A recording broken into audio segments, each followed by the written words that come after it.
benção, padre. Deus abençoa, bom dia, um beijo muito especial para todos aí do Conecta Pato Branco, que lindos, estou muito feliz de estar podendo falar com vocês aqui. Foi essa sua iniciação, né, tanto na vida religiosa, mas principalmente em redes sociais?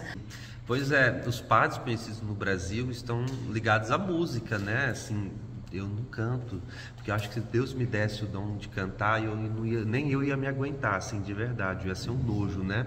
Então, eu não canto. E essa coisa da rede social foi um acaso, assim, de verdade, algo que eu não planejei que acontecesse. Foi naquele início de pandemia, a gente estava vivendo aquela situação tão difícil, né? E eu estava saindo de um período muito difícil também da minha vida, que eu tive uma depressão muito forte, né? E aí eu saí de todas as redes sociais, porque até o barulho da mensagem chegando assim me incomodava de alguma forma. Então, dali, depois da terapia, medicação, aquela coisa toda, um dia eu reativei meu Instagram, que a essa altura aí deveria ter uns 1.500 seguidores. E aí eu fiz uma caixinha de perguntas assim, sabe, de forma despretensiosa, falando umas besteiras, umas coisas bobas, para o povo ali da minha paróquia, né, que eram essas pessoas que me seguiam. Devia ter lá aqueles que não gostavam de mim, na época sempre tem, né, quem segue a gente só para acompanhar nossos passos, na época era menos, agora aumentou um pouquinho, né, e essas coisas se espalharam assim. A minha vida religiosa, ela começou com um retiro que eu fiz na igreja, quando eu tinha 18 anos, esse retiro mudou minha vida. Eu não queria ser padre desde quando eu era pequenino, não, mas eu fiz esse encontro assim, eu saí de lá tão encantado com tudo, era uma vontade que eu tinha de ser útil, de mudar o mundo, e eu fui falar com o padre, e ele propôs essa ideia, e eu sempre fui assim, de decidir minhas coisas na hora, sabe, de não ficar protelando, e aceitei, fui pro seminário, fiquei padre jovenzinho também, com 25 anos, e já tenho 12 anos de padre. Você comenta que foi vindo de um processo de depressão, depois internet. Isso é passado nas suas conversas com o público hoje no palco? Ah, com certeza, eu acho que isso me formou de alguma forma, né? A minha personalidade, a minha vida. É claro que deixou marcas em mim, cicatrizes, são feridas que acho que estão curadas. É certo que quando a gente convive com esse tipo de coisa, a gente sempre tem algumas recaídas, né? Só que eu sempre tenho esperança no meu coração de que Deus tem o melhor para a minha vida. Então, eu sou muito humano e eu não visto um personagem ali. Eu quero transmitir aquilo que eu estou sentindo para as pessoas. Então, o que a gente promete é isso, uma noite muito feliz, de muitas gargalhadas, né? Mas também uma noite que nos faça refletir. Ao mesmo tempo que as pessoas choram, elas sorriem também, né? E assim vai. Coisa que está muito em moda, principalmente em 2024, é falar é quinta série. O Patrick sempre foi quinta série? Eu acho que eu sou um pouco bobo, assim, sabe? Às vezes, assim, eu falo umas coisas, assim, do nada.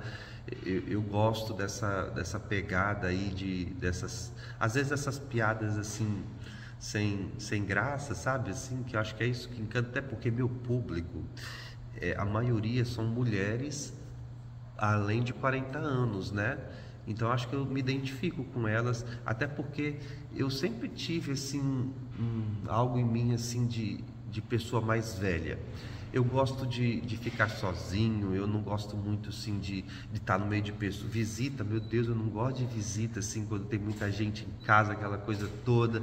Então eu vou para um lugar assim, eu tô doido para voltar, para chegar em casa. Gente, eu nunca gostei, sei lá, de perder uma madrugada. Ah, não aguento esse tipo de coisa. Mas eu tenho um pouco de quinta série em mim também, assim, de umas coisas assim de criança. Acho que sim. Eu acho que de alguma forma eu dou voz às mulheres, né?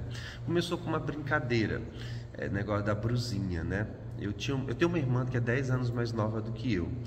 E quando ela não trabalhava ainda, estava estudando essa coisa toda, ela me mandava umas mensagens assim, tu podia mandar um dinheiro para eu comprar uma brusinha, com R mesmo, né? Não blusinha. E aí ela mandava essas mensagens frequentemente, assim, né? E ela ia lá em casa e tinha um dinheiro dentro do meu bolso, eu dava para ela ir para tu comprar uma brusinha, sabe? Essa coisa toda. E aí logo no início eu comecei a falar sobre isso, que as mulheres tinham, que os maridos tinham que dar dinheiro para as mulheres comprar brusinha. Começou numa brincadeira, mas também falar de algo sério, né? Porque eu sou uma pessoa séria também, eu não sou só um palhaço. Então, assim, às vezes, né, eu sempre falo coisas sérias, para as mulheres se identificar com aquilo, né? Eu sempre digo, olha, não aceite nada menos do que você merece a respeito das relações que tantas vezes a gente vê. Então, eu sempre encontrei forma de dar razão, até porque eu cresci num ambiente de muitas mulheres, assim, eu fui criado com a minha mãe, a minha irmã, minhas tias, e eu acho que isso me formou de alguma forma. Então, eu me identifico com o público feminino, assim, eu acho que a própria serviço da igreja também me faz ser assim, né? A maioria das pessoas que estão a serviço da igreja são mulheres, a gente escuta muitas mulheres que vêm conversar, geralmente ela não vem falar coisas boas dos maridos, né? Então a gente acaba dando voz. Hoje, nas suas redes sociais, onde as mulheres acabam desabafando, principalmente sobre a violência feminina, o abuso dentro de casa?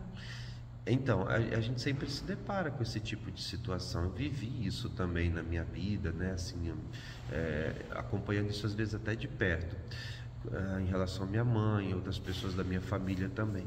Quem vive uma relação desse tipo, geralmente eles não percebem, eles estão vivendo uma dependência que é emocional, muitas vezes financeira. E é muito fácil pessoas que estão de fora julgar, né? Aí vem aqueles comentários maldosos, coisas do tipo, parece que gosta de apanhar, por que se sujeita a essa situação, está merecendo isso mesmo. E, você não entende que aquela pessoa ela está vivendo uma dependência.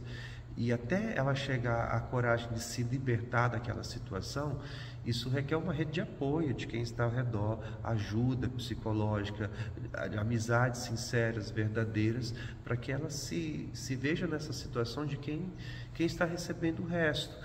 E quem oferta migalhas sabe muito bem o que está fazendo, né? Ele não tem a intenção de saciar, porque ele sabe que no dia que saciar, essa pessoa vai ter a coragem de perceber, nossa, eu mereço muito mais do que eu estou recebendo, do que eu vinha recebendo. Então, só dá isso mesmo, aquilo que sobra, o resto, né?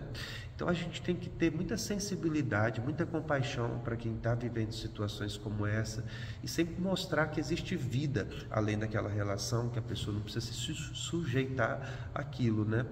E a gente encontra, graças a Deus, muitos testemunhos, assim, de mulheres, de situações, assim, de pessoas que, não, está na hora de eu começar a pensar um pouco em mim, de viver. Porque existe também um tabu muito grande sobre o casamento na igreja, né? Tem muitas mulheres que pensam assim, eu casei na igreja, então eu tenho que aguentar isso. E, infelizmente, a gente vê muitos líderes religiosos, aqui eu não estou falando só de padres, né? Mas também pastores, e, enfim, que diante de situações como essa, por exemplo, uma mulher que é agredida, violentada, você tem que ir para casa rezar pelo seu marido. Eu, com minha consciência muito tranquila, assim, eu assumo a culpa para mim, se for preciso. Eu não tenho essa coragem. Se eu me deparo com uma mulher que está sendo agredida de todas as formas, fisicamente, verbalmente, eu sou o primeiro a incentivá-la a processar essa pessoa, procurar a polícia mesmo para processá-la. Porque se um homem agride uma mulher, violenta uma mulher, esse casamento, de fato, ele nunca existiu. Ele prometeu diante do altar que iria estar com ela na alegria, na tristeza, amando-a, respeitando-a. E se ele está fazendo uma coisa dessa, significa que ele não fez isso de coração. Então eu acho que esse casamento é nulo. Então essa mulher ela precisa procurar ajuda mesmo e saber que ela não precisa, nem Deus quer que ela se sujeite a essa situação. No início eu me cobrava muito porque eu tinha um medo de as pessoas me verem assim como uma figura caricata, sabe? Eu acho que isso esvaziava um pouco o meu ministério, de um padre humorista. Não, eu não queria ser visto dessa forma, né?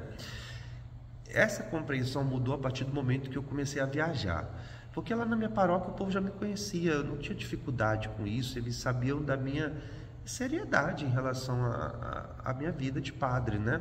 Eu sempre fui muito alegre, assim, divertido. Eu acredito que Jesus era uma pessoa extremamente divertida também. Então, eu comecei a encontrar com pessoas, não só mulheres, né, homens também, e que me paravam, que além de foto queria me agradecer por uma palavra, que através de uma palavra minha conseguiu tomar uma decisão, não só sobre essa situação que a gente conversou, mas sobre outras também. Isso foi aos poucos me enchendo de esperança, apesar das críticas, que é inevitável, né? Não tem como a gente fugir delas. A gente se depara com realidades como essa, que, poxa, vale a pena, né? É lançar as redes, as águas mais profundas. E se convidarem para o CrossFit? Não vou não, quero ir longe de mim. Obrigada. De nada, gente. Um beijo para todas as pessoas que estão acompanhando a gente aí no Conecta Pato Branco, que é um pouquinho melhor que Francisco Beltrão, um pouquinho maior, viu?